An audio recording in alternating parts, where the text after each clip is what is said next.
नमस्कार, knockingnewz.com में आपका स्वागत है। आज हम बात करेंगे काली फफूंद, ब्लैक फंगस या म्यूकरमाइकोसिस की कि क्या बीमारी है और इसको बहुत सरल तरीके से मैं समझाने की कोशिश करूंगा। इसको कैसे समझें और इसका प्रिवेंशन बड़ी आसानी से कैसे किया जा सकता है, इस पे भी बात करेंगे। सबसे पहले आप चैनल को सब्सक्राइब कर लें, उसके बाद हम आगे बढ़ते हैं। नमस्कार, मैं हूँ गिरीश बताई कि सरकार अगर चाहे तो कल 30 से 35 रुपये पेट्रोल का दाम कम हो सकता है। जुड़े हैं, कम लोग जुड़े हैं, होगा। कई बार हम अपने दिमाग के जो सवाल हैं ना, उनको नज़रअंदाज कर देते हैं। बेहद दर्दनाक, बेहद शर्मनाक और दिल दहलाने वाली दास्तान है। जो गरीब आदमी है उसके लिए रेल में यात्रा करना करीब करीब नामुमकिन हो जाएगा। नमस्कार, जय।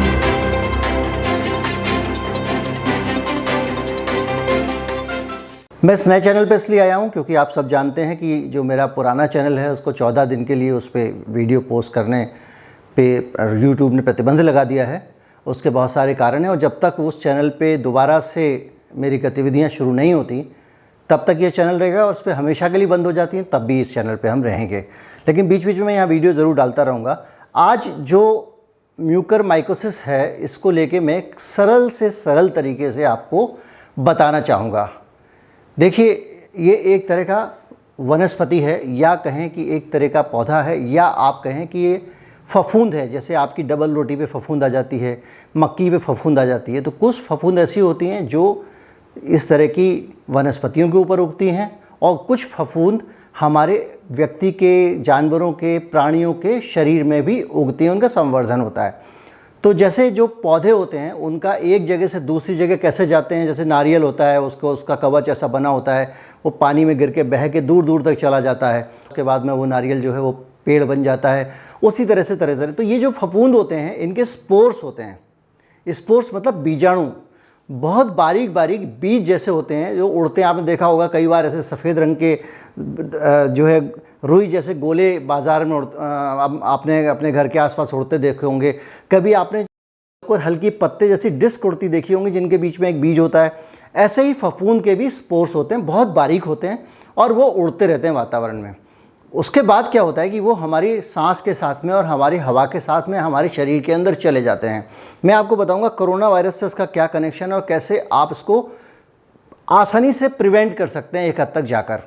तो क्या होता है कि जब वो वातावरण में आपके उड़ रहे होते हैं वो अणु और वो अंदर चले जाते हैं, अंदर पहुंचने के बाद में ठीक वैसे ही जैसे दूसरे बीज का पौधा जाके अपनी फसल उगाता है, वैसे ही फंगस जो है हमारे शरीर के अंदर वृद्धि करना शुरू कर देते हैं, बढ़ना शुरू कर देते हैं और फैलना शुरू कर देते हैं। जैसे कि घास उगाती है बरसात में या दूसरे पौधे आ जाते हैं।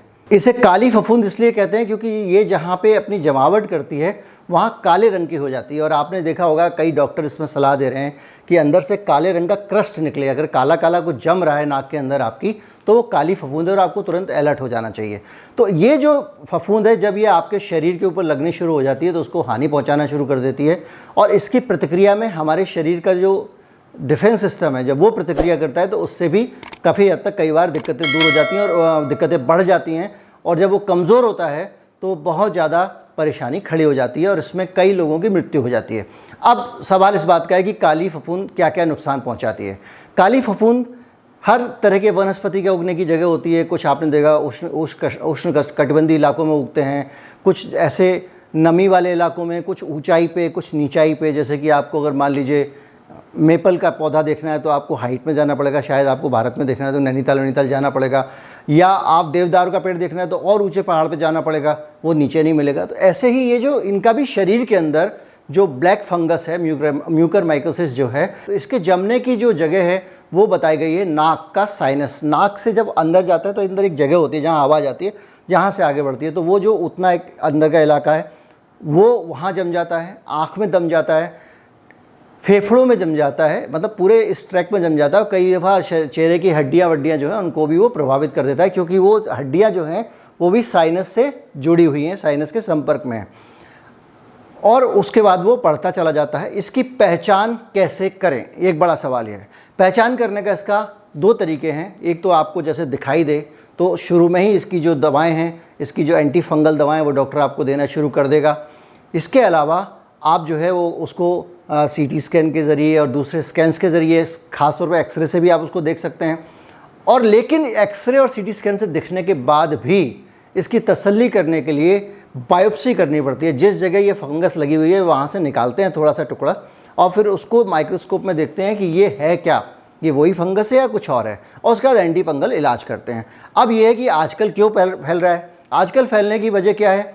आजकल फैलने की इसकी वजह जो है वो बड़ी वजह ये है कि लोग जो हैं जिनके अंदर पहले से संक्रमण है वायरस का, किसी भी वायरस का संक्रमण हो तो अंदर से वो आपके फेफड़े और दूसरी चीज़ों को प्रभावित करता है। जब वो कमज़ोर जगह है, एक तरह से समझे कि यहाँ नया नया घाव भरा है, तो ये जगह अभी कमज़ोर है, उस जगह पर जाकर वो बैठ जाती है। ऊपर से अगर मान लीजिए आप शुगर या ब्लड प्रेशर के मरीज़ हैं और वो आपका शुगर कंट्रोल नहीं है, तो जो ग्लूकोज होता है वो ज़्यादा मिलता है। इस तरह के जो पैरासाइट्स होते हैं, जितने भी होते हैं, ये परजीवी तो हैं जो हमारे शरीर के ऊपर रह के हमारा पोषण लेके खा रहे हैं और उसी से अपना वृद्धि करते हैं। तो ग्लूकोज मिलता है तो उनकी वृद्धि और तेज़ हो जाती है। तो इस तरह से जो है वो लगातार हमारे शरीर के अंदर बढ़ती जाती है और एक स्थिति वो आती है कि उसको काबू करना मुश्किल हो जाता है। और जब वो स्थिति आती है तो उसको कहते हैं। और इस तरह के केसेस कहाँ कहाँ आ रहे हैं? भारत के ज़्यादातर हिस्सों में अब ये केस रिपोर्ट हो रहे हैं जब से कोरोना वायरस से रिकवर्ड मरीजों के अंदर, चाहे वो अस्पताल में हो या दिल्ली के अस्पताल में रिपोर्ट हो रहा हो, हरियाणा में हो रहा हो, कलकत्ता में हो रहा हो, कई जगह पर रिपोर्ट हो रहे हैं। तो बड़ा मसला अब ये है कि इससे बचा कैसे जाए। जो निचोड़ की बात, आपने एक चीज़ नोटिस की होगी, कोरोना वायरस और इसमें एक कॉमन चीज़ है, दोनों हैं बारीक हैं। फंगस का ये इसका जो स्पोर थोड़ा बड़ा होता है, वायरस बहुत छोटा होता है। तो ये जो है हवा में उड़ रहे हैं, उड़ते उड़ते सांस के साथ चले जाते हैं। तो अगर आप सांस को किसी चीज़ से फिल्टर कर सकें, छान सकें, जाने से पहले किसी छन्नी से आप सांस को गुजारें, तो ये भी नहीं घुसेंगे, कोरोना वायरस भी नहीं घुसेगा। तो जो मास्क है हमारा, वो दोनों में ही काम कर रहा है। मास्क को लेकर एक धारणा है कि कार्बन डाइऑक्साइड जो है वो अंदर ही अंदर रिसाइकिल होती रहती है, ऑक्सीजन आती नहीं है। वो धारणा मानी जा सकती है, एक हद तक सही है, लेकिन इतने देर तक एक तो आप मास्क लगाते नहीं, जब आप निकलते हैं सार्वजनिक जगहों पे जाते हैं या उसमें ही मास्क लगाते हैं। और दूसरा ये भी है कि आपका जो ऑक्सीजन एब्जॉर्ब करने का काम है वो अंदर आपका शरीर कर रहा है। तो आपको अगर ऑक्सीजन कम मिल रही होगी वातावरण से, आपको ज़्यादा सांस लेनी पड़ेगी, आपकी सांस फूलने लगेगी। आपने नोटिस किया होगा जब ऑक्सीजन कम मिलती है तो जब आपको कम सांस ज़्यादा सांस लेंगे तो उसमें से ऑक्सीजन मिल जाएगी। मास्क अगर आपने लगाया उसके बाद में अगर मान लीजिए आपको ऑक्सीजन कम भी मिल रही है तो वो उससे बढ़ जाती है, आप उतनी ज़्यादा बार सांस लेंगे। तो जो प्राइम कंसर्न है वो क्या है कि अब जो दो बीमारियां हैं दोनों हवा में हैं। अब आप इसका मौसम से कनेक्शन देखिए। जो भी पौधे होते हैं उनका एक मौसम होता है, फंगस का भी मौसम होता है, वायरस का भी एक मौसम है। और ये सब इस वक्त जो वातावरण है पूरा का पूरा ये ड्राई वातावरण है, सूखा वातावरण है। और जब हवा सूखी होती है, उसमें नमी नहीं होती है, तो उसमें जो बारीक बारीक पार्टिकल्स होते हैं वो ज़मीन पे नहीं बैठते हैं, सतह पर नहीं बैठते हैं। जब हवा में नमी होती है, आप देखते होंगे कि बारिश होने के ठीक बाद में जब आसमान आप देखे होंगे साफ़ और चमकीला देता है, क्योंकि जो भी धूल वगैरह होती है वो सब नीचे बैठ जाती है। तो जो धीरे धीरे करके जैसे ही अब बारिश होती है या वातावरण में नमी बढ़ जाती है, थोड़ा चीज़ें नीचे बैठती हैं, तो उसके बाद में ये फफूंद भी काफ़ी हद तक नीचे बैठ जाएगी और इससे आपको राहत मिलेगी। तो एक तो मास्क वाला मामला हुआ। अब बात हुई जो लोग अस्पताल में भर्ती हैं उनका क्या किया जाए।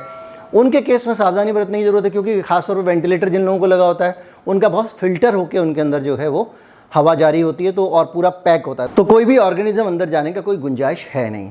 अब आपके पास में बचा क्या? अब आपके पास में बचा ऑक्सीजन मास्क। जब आप लगाते हैं तो जो ज़रूर आसपास की जगह खुली रहती है। मुझे ऐसा लगता है कि अब डॉक्टर जल्दी इसमें जो है जो लोग वहाँ पे बेड पे हॉस्पिटल में ऑक्सीजन जिनको लगी हुई है उनको भी मास्क लगाना शुरू कर देंगे, ताकि फंगस से बचाया जा सके। इस केस में भी अंदर की मजबूती आपकी जो है, आपका इम्यून सिस्टम जो है वो अगर आपका स्ट्रांग है तो वो आपके फंगस से आपको कंट्रोल करने में मदद करेगा और आप ठीक हो जाएंगे। और इसलिए स्वस्थ लोगों पे ज़्यादा इसका खतरा नहीं होता। ये वातावरण में हमेशा से रहती है, कभी कम ज़्यादा मौसम के हिसाब से होती रहती है, लेकिन आजकल उसका इसलिए फ़र्क पड़ रहा है क्योंकि एक तो वो आपका जो है सारी हेल्थ कंडीशन, ऊपर से कुछ दवाएँ जो आप देते हैं एलर्जिक रिएक्शन और दूसरी चीज़ों को रोकने के लिए, उन दवाओं के कारण भी, खासतौर पर स्टेरॉइड्स के कारण बात हो रही है कि ये फंगस बढ़ रही है और इसका दुष्प्रभाव बढ़ रहा है। ये मेडिकल इन्फॉर्मेशन है। किसी भी प्रकार का कोई भी इलाज, कोई भी ट्रीटमेंट अगर आप कर रहे हैं तो उसको किसी डॉक्टर की सलाह से ही करें। ये मैं एक सामान्य एजुकेशन के तौर पे, वातावरण की जानकारी के तौर पे आपको दे रहा हूँ। मैं कोई उपाय और इलाज नहीं बता रहा हूँ। मेरे उपाय और इलाज बिल्कुल मत मानिएगा। वीडियो कैसा लगा ज़रूर बताएं, ज़्यादा से ज़्यादा लोगों के साथ शेयर करें। नमस्कार, जय हिंद।